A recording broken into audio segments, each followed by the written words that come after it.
وبذلك أمرت وأنا أول المسلمين. وقال تبارك وتعالى: وما أمروا إلا ليعبدوا الله مخلصين له الدين حنفاء ويقيموا الصلاة ويؤتوا الزكاة وذلك دين القيمة. صدق اللہ العظیم. قابل احترام بھائیوں اور بزرگوں، آج کا یہ مبارک اور سعید دن جو اللہ کی طرف سے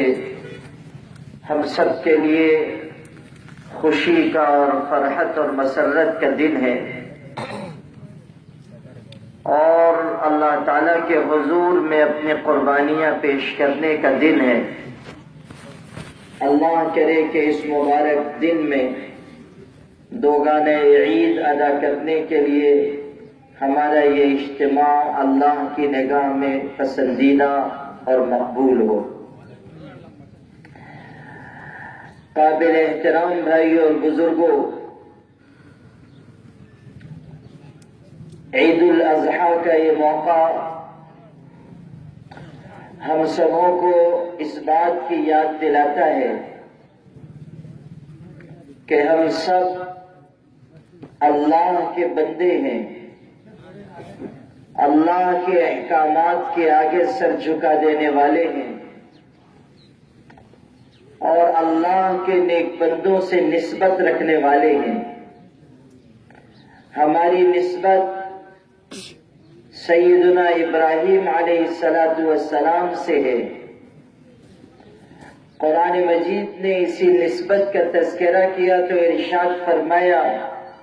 ملت ابیکم ابراہیم هو سماکم المسلمین. تم سب اپنے باپ ابراہیم علیہ السلام کے دین پر، ان کی ملت پر ہو. اسلام اللہ کے ماننے والوں کا دین، اللہ کے آگے سر جھکانے والوں کا مذہب، یہ ابراہیم علیہ السلام کی ملت ہے، یہ ان کی تہذیب ہے. هو سماکم المسلمین، تمہارا نام مسلمان ابراہیم علیہ السلام ہی نے رکھا ہے. ابراہیم علیہ السلام توحید پرستوں کے اور اسلام کی راہ پر چلنے والوں کے امام ہیں. قرآن مجید نے ان کا تعارف کراتے ہوئے یہ بات ارشاد فرمائی کہ ما کان ابراہیم یہودیا ولا نصرانیا ولکن کان حنیفا مسلما وما کان من المشرکین. ابراہیم علیہ السلام نہ یہودی تھے نہ عیسائی تھے، بلکہ وہ مسلمان تھے اور ہر طرف سے ہٹ کر ایک اللہ کی عبادت کرنے والے تھے. وما کان من المشرکین، شرک کرنے والوں سے، کفر کرنے والوں کی جماعت سے ان کا کوئی تعلق نہیں.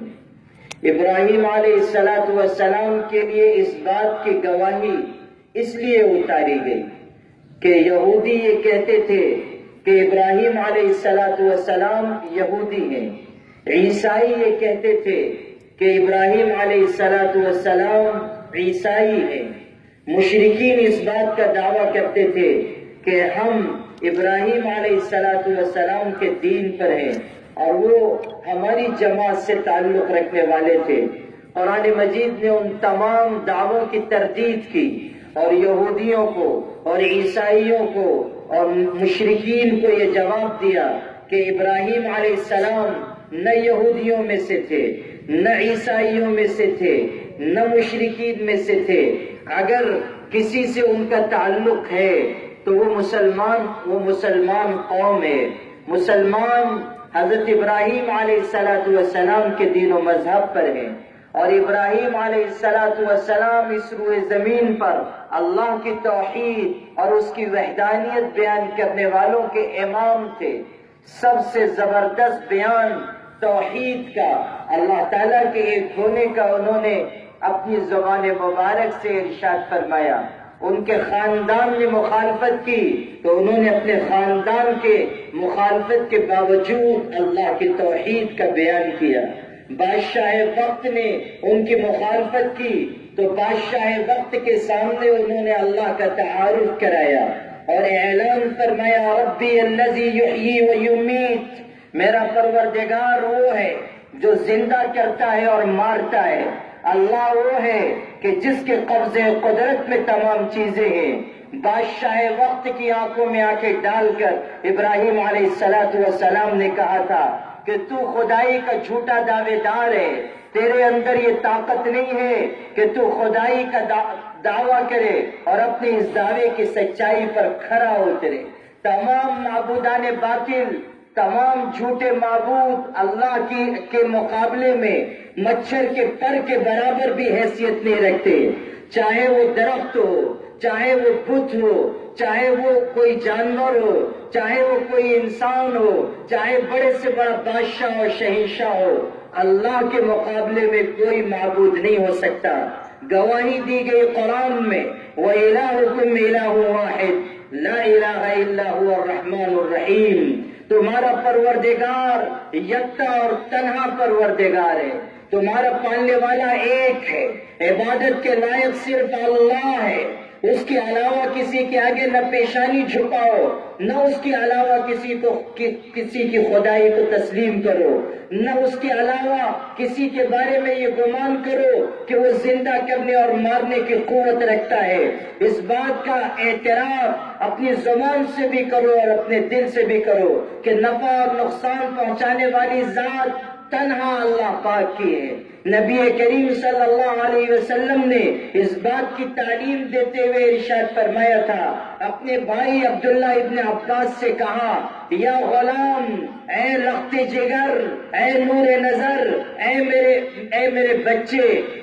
اگر تمام کائنات کے لوگ ایک میدان میں جمع ہو جائیں، تمام کائنات کے لوگ کسی میدان میں اکٹھا ہو کر اس بات کا فیصلہ کر لیں کہ تجھ کو نفع پہنچائیں گے، یاد رکھنا لن ينفعوك بشيء الا وقد كتبه الله لك، تجھے کوئی نفع نہیں پہنچا سکتے مگر یہ کہ اللہ نے وہ نفع تیرے مقدر میں لکھ دیا ہو۔ اور اگر ساری کائنات کے لوگ کسی میدان میں اکٹھا ہو جائیں اور وہ تجھ کو نقصان پہنچانا چاہیں، وہ تیری ذات کو کوئی تکلیف اور ضرر پہنچانا چاہے، وہ تجھ کو ختم کرنا چاہے، وہ تیرے خلاف سازش کریں، تیرے خلاف تدبیریں کریں، لن يضروك بشيء الا وقد كتبه الله عليك، تجھے کوئی نقصان بھی نہیں پہنچا سکتے مگر یہ کہ اللہ نے وہ نقصان تیری تقدیر میں لکھ دیا ہو۔ نفع اور نقصان پہنچانے والی ذات تنہا اللہ کی ہے۔ ابراہیم علیہ السلام نے اسی بات کی دعوت دی تھی اور اعلان کیا تھا اپنی قوم کے لوگوں کے سامنے، اپنے گھر والوں کے سامنے، اپنے بت پرست باپ کے سامنے کہا تھا، ما هذه التماثيل التي انتم لها عاکفون، ان بتوں کے پجاری بن کر کیوں بیٹھے ہوئے ہو؟ یہ نہ تمہیں نقصان پہنچا سکتے ہیں نہ کوئی تمہیں نفع پہنچا سکتے ہیں، کیوں ان بتوں کی پرستش اور پوجا کرتے ہو جو خود اپنے لیے بھی نفع اور نقصان کے مالک نہیں ہے؟ لا یملکون موتا ولا حیاتا ولا نشورا، نہ زندگی کے مالک ہیں، نہ موت کے مالک ہیں، نہ دوبارہ اٹھائے جانے کے مالک ہیں، یہ بے طاقت لوگ ہیں، ان کے اندر نہ کوئی طاقت ہے، نہ اہلیت ہے، نہ صلاحیت ہے، نہ استعداد ہے، نہ نفع اور نقصان پہنچانے کی کوئی قوت ہے۔ قرآن کہتا ہے ان الذین تدعون من دون اللہ لن يخلقوا ذبابا ولو اجتمعوا له وان يسلبهم الذباب شيئا لا يستنقذوه منه ضعف الطالب والمطلوب، اللہ کو چھوڑ کر دنیا کے انسان جن کو پکارتے ہیں، خدا کو چھوڑ کر جن کے آگے پیشانیاں جھکائی جاتی ہیں، پتھروں سے بنائی جانے والی مورتیاں، پتھروں سے تراشے جانے والے بت جن کے آگے لوگ اپنی پیشانی جھکاتے ہیں، کروڑ لوگ، لاکھوں لاکھ افراد جن کو خدا تسلیم کرتے ہیں، دیوی دیوتاؤں کی پرستش کرتے ہیں، جن کو اپنا مالک و مختار کل تصور کرتے ہیں، جن کے بارے میں ان کا یہ گمان ہے کہ ان کے اشارے پر بارش برستی ہے، جن کے بارے میں ان کا یہ گمان ہے کہ ما نعبدهم الا ليقربونا الى الله زلفى، ہم ان کی عبادت اس لیے کرتے ہیں، ان کی پوجا اس لیے کرتے ہیں تاکہ یہ اللہ سے ہم کو قریب کر دیں۔ جن دیوی دیوتاؤں کے بارے میں یہ تصور ہے کہ وہ کسی کو زندگی دے سکتے ہیں، کسی کو اولاد دے سکتے ہیں۔ ابراہیم علیہ السلام نے کہا تھا، ایسے بتوں کی پرستش کیوں کرتے ہو اور ایسے معبودان باطل کے آگے اپنی پیشانیاں کیوں جھکاتے ہو؟ جو تم کو نفع نقصان پہنچانا تو دور کی بات ہے، خود اپنے ذاتی نفع اور نقصان کے بھی مالک نہیں ہے۔ اور قرآن نے کہا کہ ان کی ناطاقتی اتنی بڑی ہوئی ہے کہ لن يخلقوا ذبابا ولو اجتمعوا له، اگر یہ تمام جمع بھی ہو جائیں، تمام کائنات کے معبودان باطل ایک جگہ اکٹھا ہو جائیں اور چاہیں کہ ایک چھوٹی سی مکھی پیدا کریں، نہیں پیدا کر سکتے ہیں۔ پیدا کرنے والی ذات اللہ کی ہے، وہ اللہ الخالق البارئ المصور، وہ اللہ پیدا کرنے والا ہے، وہ اللہ جان ڈالنے والا ہے، وہ اللہ پانی کے قطروں کے اوپر انسان کی تصویر بنانے والا ہے، وہ اللہ ماں کے پیٹ کی اندھیریوں میں انسان کی شکل، انسان کی صورت تخلیق کرنے والا ہے، وہ اللہ زندہ سے مردہ کو اور مردہ سے زندہ کو پیدا کرنے والا ہے۔ تولج اللیل فی النہار وتولج النہار فی اللیل وتخرج الحی من المیت وتخرج المیت من الحی وترزق من تشاء بغیر حساب۔ اللہ کی طاقت ہے کہ وہ دن کو رات میں داخل کرتا ہے اور رات کو دن میں داخل کرتا ہے اور زندہ سے مردہ کو نکالتا ہے اور مردہ سے زندہ کو نکالتا ہے، اور اللہ جس کو چاہتا ہے بے حساب روزی عطا کرتا ہے۔ یہ تمام طاقتیں، یہ تمام قوتیں، یہ تمام استعداد، یہ تمام صلاحیت تنہا تنہا اللہ کی ذات میں ہے۔ دنیا کا کوئی انسان، دنیا کی کوئی بڑے سے بڑی طاقت اور حکومت، دنیا کا کوئی بڑے سے بڑا بادشاہ پیدا کرنے کی طاقت نہیں رکھتا، کسی کو زندگی دینے کی قدرت نہیں رکھتا، کسی کو موت دینے کی قدرت نہیں رکھتا۔ یہ طاقت تنہا اللہ کی ہے۔ اسی کا اعلان کیا گیا کہ اگر تمام کائنات کے جھوٹے معبود ایک جگہ جمع ہو جائیں، ایک مکھی پیدا کرنا چاہیں، نہیں پیدا کر سکتے۔ پیدا کرنے والی ذات اللہ کی ہے، تخلیق کرنے والا اللہ ہے، اسی نے ساری کائنات کو بنایا ہے، اسی نے ایک ماں باپ کے ذریعے تمام انسانوں کو وجود بخشا ہے۔ یا ایھا الناس اتقوا ربکم الذی خلقکم من نفس واحدہ وخلق منها زوجها وبث منهما رجالا كثيرا ونساء واتقوا الله الذي تساءلون به والارحام ان الله كان عليكم رقيبا۔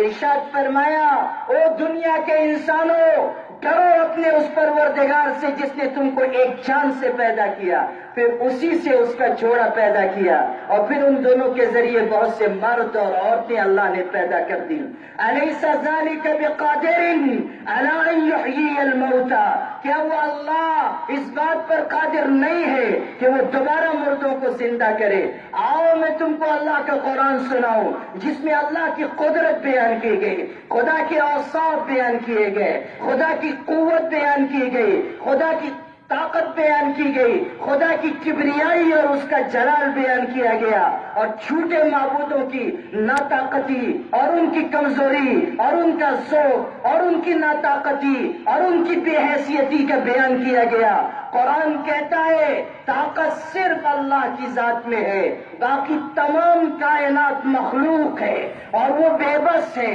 وہ عاجز ہے، وہ اللہ کے آگے فقیر ہے، وہ اللہ کے آگے محتاج ہے۔ یا ایھا الناس انتم الفقراء الی اللہ، دنیا کے انسانوں تم سب اللہ کے آگے محتاج ہو، اللہ کے آگے فقیر ہو۔ کائنات کا بادشاہ بھی ہے تو وہ اللہ کے آگے فقیر اور محتاج ہے، بے بس ہے، کائنات میں اگر کسی کو نبوت کا تاج کسی کے سر پر سجایا گیا ہے، رسالت دی گئی ہے، خدا کا محبوب بنایا گیا ہے، اگر اللہ نے اس کا انتخاب کیا، اپنی پیغام رسانی کے لیے اس کو منتخب کیا، نبوت کا تاج اس کے سر پر سجایا اور نبوت کا لباس اس کو زیب تن کروایا، تو وہ بھی اللہ کے آگے محتاج ہے۔ کوئی نبی، کوئی رسول، بلکہ نبیوں اور رسولوں کے امام بھی اس حیثیت میں نہیں ہے کہ وہ اللہ تعالیٰ سے اپنی بے نیازی کا اظہار کریں۔ انتم الفقراء الی اللہ، دنیا کے انسانوں تم سب اللہ کے آگے محتاج ہو، تم سب اللہ کے آگے فقیر ہو، تمام کائنات اللہ کے آگے بے بس اور محتاج ہے۔ اللہ بے نیاز ہے، اللہ کسی کا محتاج نہیں ہے، اللہ کسی کے آگے بے بس نہیں ہے، اللہ کسی کے آگے جواب دہ نہیں ہے۔ لا يسأل عما يفعل وهم يسألون، اللہ سے اس کے کاموں کے بارے میں نہیں پوچھا جا سکتا، انسانوں سے ان کے کاموں کے بارے میں پوچھا جائے گا، انسانوں سے سوال ہوگا، اللہ سے کوئی پوچھنے کی طاقت نہیں رکھتا۔ میرے بھائیوں، ابراہیم علیہ السلام نے اپنے خاندان کے سامنے، اپنے خاندان کے بڑوں اور بزرگوں کے سامنے، اپنی قوم کے سامنے اور تمام کائنات کے سامنے یہ بات رکھی تھی کہ تم جن بتوں کی پرستش کرتے ہو وہ سب اللہ تعالیٰ کے علاوہ ایسی چیزیں ہیں جن کے اندر نہ کوئی طاقت ہے نہ کوئی قوت ہے۔ اصل طاقت و قوت اللہ کی ذات میں ہے۔ اللہ کی طرف لوٹو، اللہ کی توحید کو پہچانو، اللہ کی قوت و قدرت کو پہچانو، اپنے دل میں خدا کی عظمت پیدا کرو۔ ابراہیم علیہ السلام کا تذکرہ اگر قرآن نے بار بار کیا ہے تو اسی لیے کہ وہ توحید پرستوں کے امام ہیں، وہ اس کائنات میں اللہ تعالیٰ کی وحدانیت بیان کرنے والے عظیم الشان انسان ہیں۔ اگر اللہ نے قربانی کو ان کی یادگار بنایا ہے تو یہ ان کی عظمت، ان کی بڑائی، ان کی بزرگی اور ان کی عقید توحید کے اوپر ثبات و استقامت اور ان کے دین و ایمان کے اوپر جماؤ کی گواہی ہے۔ بار بار قرآن نے ان کا تذکرہ کیا اور اللہ تعالیٰ نے ان کی قربانی کی یادگار کے طور پر ہمیں قربانی کا شعیرہ عطا کیا، قربانی کا فریضہ عطا کیا۔ حضرت صلی اللہ علیہ وسلم سے پوچھا گیا تھا، ما هذه الاضاحی یا رسول اللہ، اللہ کے پاک رسول یہ قربانیاں کیا ہیں؟ ایک جملے میں آقا نے جواب دیا تھا، فرمایا تھا سنت ابیکم ابراہیم، یہ تمہارے باپ ابراہیم کی سنت ہے، یہ ان کا طریقہ ہے، یہ ان کی یادگار ہے۔ آج اگر ہم قربانی کا جانور اللہ کی راہ میں قربان کرنے والے ہیں تو یہ ابراہیم علیہ السلام کی یادگار ہے کہ ایک وقت تھا آج سے 4500 سال پہلے جبکہ ابراہیم علیہ السلام نے اپنے لخت جگر نور نظر اسماعیل علیہ السلام کو اللہ کی راہ میں قربان کرنے کی کوشش کی تھی، اللہ کا حکم پورا کرنے کے لیے اپنی اولاد کا نذرانہ پیش کیا تھا۔ انی ارا فی المنام انی اذبحک فانظر ماذا تری، قرآن نقل کرتا ہے ابراہیم نے اسماعیل سے کہا تھا میں نے تجھ کو خواب میں ذبح کرتے ہوئے دیکھا ہے، اللہ کا حکم ہے فانظر ماذا تری، تیری کیا رائے ہے؟ قربان جائیے اسماعیل علیہ السلام پر، جنہوں نے مومنانہ جواب دیا تھا اور کہا تھا اللہ کا حکم آ گیا تو اب ہماری رائے کی کیا حیثیت ہے؟ ہمارے لیے سعادت ہے اگر ہم اللہ کی راہ میں قربان ہو جائیں۔ آپ کو جو حکم دیا گیا ہے افعل ما تؤمر ستجدنی انشاءاللہ من الصابرین، جو کہا گیا ہے وہ کر گزریے، آپ مجھے صبر کرنے والوں میں سے پائیں گے۔ ابراہیم اگر بڑے باپ تھے تو اسماعیل بڑے باپ کے بڑے بیٹے تھے، ابراہیم علیہ السلام اگر پیغمبر تھے تو اسماعیل علیہ السلام بھی پیغمبر تھے۔ ابراہیم اگر اللہ کے آگے، اللہ کے حکم کے آگے سر جھکانے والے تھے تو اسماعیل بھی اللہ کے آگے سر جھکانے والے تھے۔ ابراہیم علیہ السلام نے اگر اپنے لخت جگر کی قربانی پیش کی تو اسماعیل علیہ السلام نے اپنی جان کا نذرانہ پیش کیا. ابراہیم علیہ السلام نے اگر اللہ کے امتحان میں اپنے آپ کو کھڑا اتارا تو اسماعیل علیہ السلام بھی آزمائش میں کامیاب گزرے. اگر اللہ تعالیٰ نے ابراہیم علیہ السلام کی عظمت، ان کی بزرگی، ان کی بڑائی، ان کے حکم کی، ان کے اطاعت اور ان کے اللہ تعالیٰ کے حکم کے آگے جھک جانے کا تذکرہ کیا ہے، تو اسماعیل علیہ السلام کے اپنے باپ کے حکم کے آگے سر تسلیم خم کر دینے کو بھی بیان کیا. قرآن نے جب تذکرہ کیا تو صرف ابراہیم کا ذکر نہیں کیا، ابراہیم و اسماعیل علیہ السلام کا دونوں کا تذکرہ کیا اور کہا فَلَمَّا أَسْلَمَا وَتَلَّهُ لِلْجَبِينِ وَنَادَيْنَاهُ أَن يَا إِبْرَاهِيمُ قَدْ صَدَّقْتَ الرُّؤْيَا إِنَّا كَذَلِكَ نَجْزِي الْمُحْسِنِينَ. جب ان دونوں نے یعنی ابراہیم و اسماعیل نے اللہ کے حکم کے آگے پیشانی جھکا دی اور ابراہیم علیہ السلام نے اسماعیل علیہ السلام کو پیشانی کے بل لٹا دیا، اس وقت جب انہوں نے اللہ کا حکم پورا کرنے کے لیے اپنے لخت جگر کے گردن پر چھری چلا دی تو اللہ کی طرف سے ندا آئی قد صدقت الرؤیا انا كذلك نجزي المحسنین. او ابراہیم، تو نے خواب سچ کر دکھایا اور تو آزمائش میں کھڑا اترا، ہم تجھ کو بہترین بدلہ دیں گے اور ہم احسان کرنے والے، نیکی کرنے والوں کو بہترین بدلہ عطا ہی کرتے ہیں. انا كذلك نجزي المحسنین. دونوں کا تذکرہ قرآن پاک نے کیا اور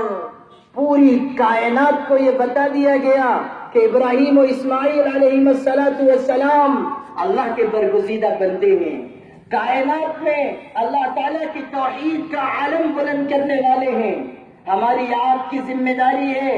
اگر اللہ نے ہمیں دین و ایمان کی نعمت دی ہے، اگر اللہ تعالیٰ نے ہمارے دل میں اپنی محبت کا نور داخل کیا ہے، اگر اللہ نے ہمیں عقید توحید دیا ہے، اگر اللہ تعالیٰ نے ہمیں اسلام و ایمان پر باقی رہنے کی توفیق دی ہے، تو ہماری ذمہ داری ہے کہ ہم ایمان کی قدر و عظمت کو پہچانیں، ہم عقید توحید کے اوپر جم جائیں. آج عید الاضحیٰ کے دن صرف ہم جانور قربان نہ کریں بلکہ اپنے دل میں اپنی جان، اپنے مال، اپنی عزت و آبرو، اپنی اولاد، اپنا منصب، اپنا عہدہ، اپنا جاہ و جلال سب کچھ اللہ کی راہ میں قربان کر دینے کا جذبہ پیدا کریں اور سمجھ لیں کہ آج کا یہ دور ہمارے اور آپ کے ایمان کے امتحان اور آزمائش کا دور ہے. آج کا یہ وقت ہمارے اور آپ کے عقید توحید کے اوپر ثابت قدمی کے امتحان کا دور ہے. آج کا یہ وقت ہمارے اور آپ کے لیے دین و ایمان پر باقی رہنے اور قائم رہنے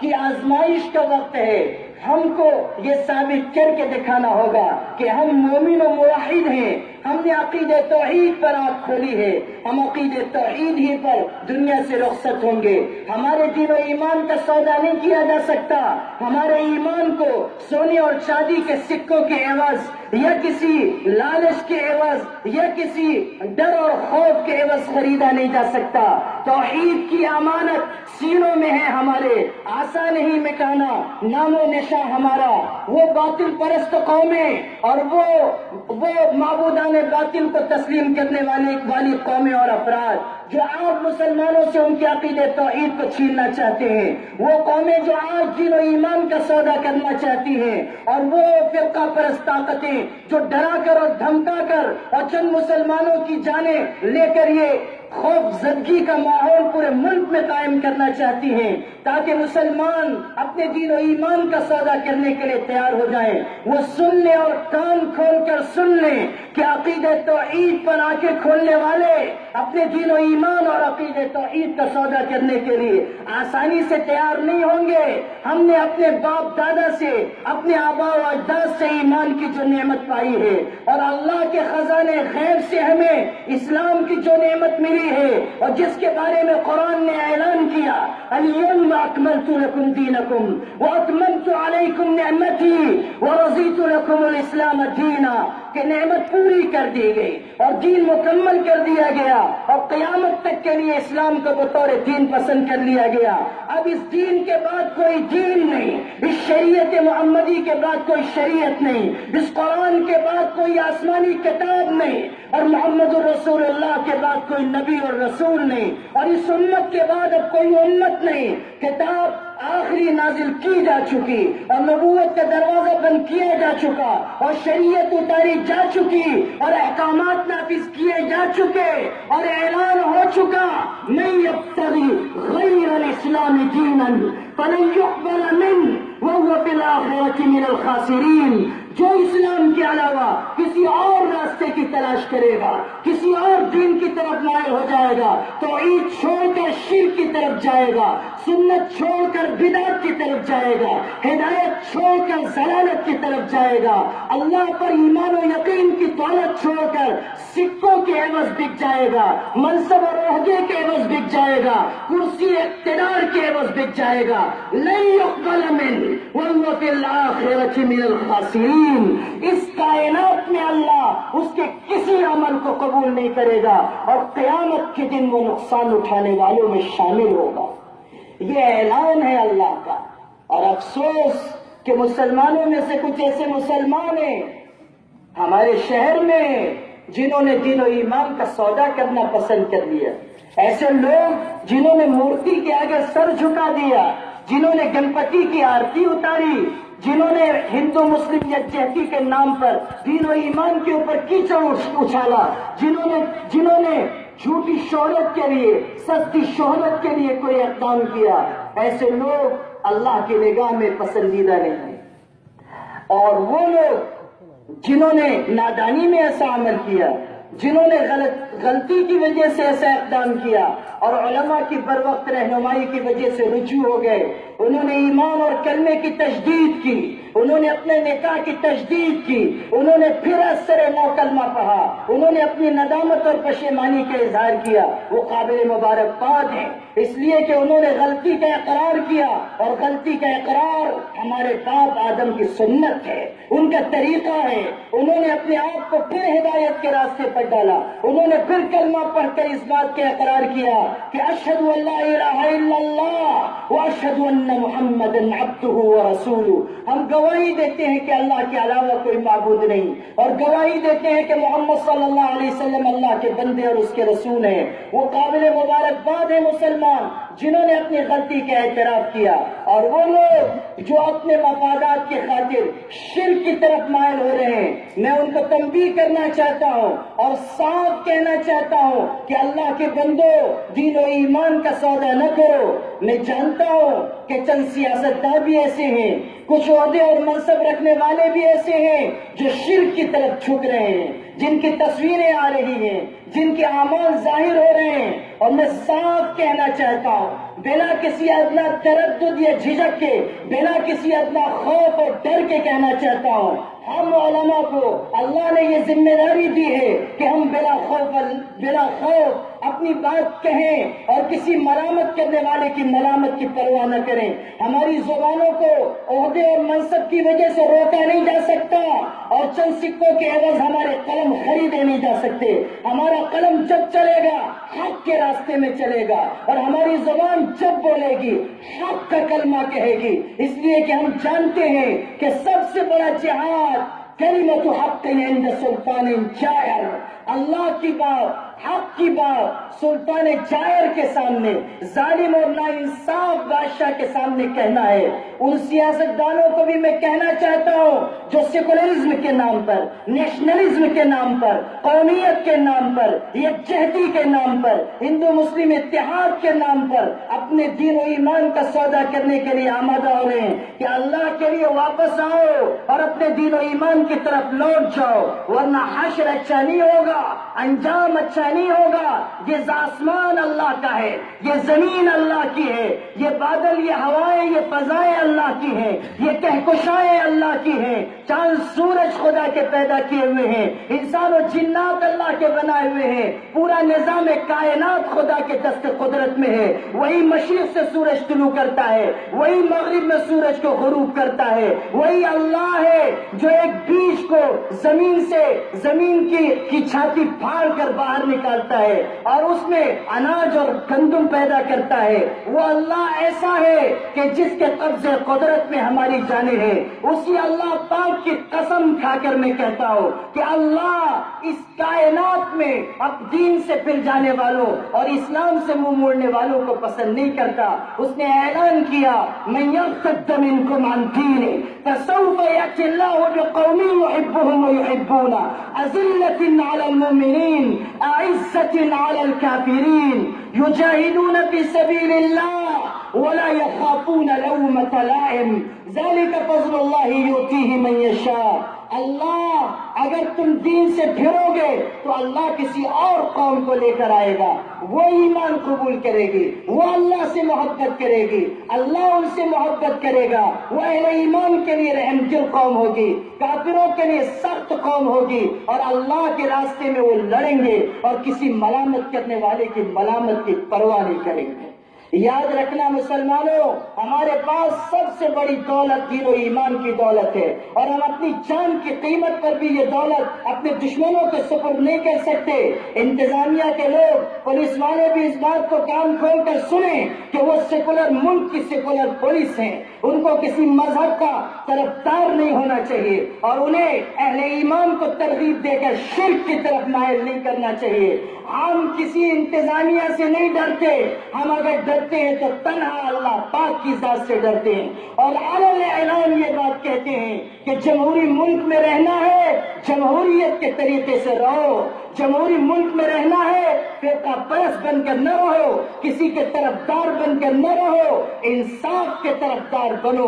ظلم کا ساتھ نہ دو, اس لیے کہ کائنات میں عدل باقی رہے گا, انصاف باقی رہے گا, اور ظلم کائنات سے حرف غلط کی طرح مٹا دیا جائے گا. لعنت اللہ علی الظالمین, قرآن کا اعلان ہے, خدا کی پھٹکار ہو ظالم انسانوں پر. ظالم چند دن خوشی و مسرت کے ساتھ, چند دن حکومت کے ساتھ زندہ رہ سکتا ہے, چند سال زندہ رہ سکتا ہے, لیکن وہ وقت آئے گا جب اللہ تعالیٰ کا کوڑا برسے گا, پھر تمام ظالم مٹائے جائیں گے, اور فرقہ پرستوں کی پکڑ کی جائے گی, اور ظالموں کو ان کے انجام تک پہنچایا جائے گا. الم تر کیف فعل ربک بعاد ارم ذات العماد التي لم يخلق مثلها في البلاد. قرآن میں پڑھو, فرعون مٹایا گیا, نمرود مٹایا گیا, شداد مٹایا گیا, قوم عاد برباد کی گئی, قوم سمود کو تباہ کیا گیا, قوم لوط کو آسمانوں تک اٹھا کر پلٹ دیا گیا, 4 لاکھ کی آبادی میں ایک ایک فرد کو چن چن کر ہلاک کیا گیا. امطرنا علیہم حجارۃ من سجیل, پتھروں کی بارش برسا دی گئی. کہاں ہے فرعون, کہاں ہے نمرود, کہاں ہے شداد اور قارون, کہاں گیا ان کا تخت و تاج, کہاں گئی ان کی حکومت. جا غور غریبہ پہ نظر ڈال بعبرت, کھل جائے گی تجھ پر تیری دنیا کی حقیقت. عبرت کے لیے ڈھونڈ کسی شاہ کی تربت, پوچھ کہاں ہے وہ تیری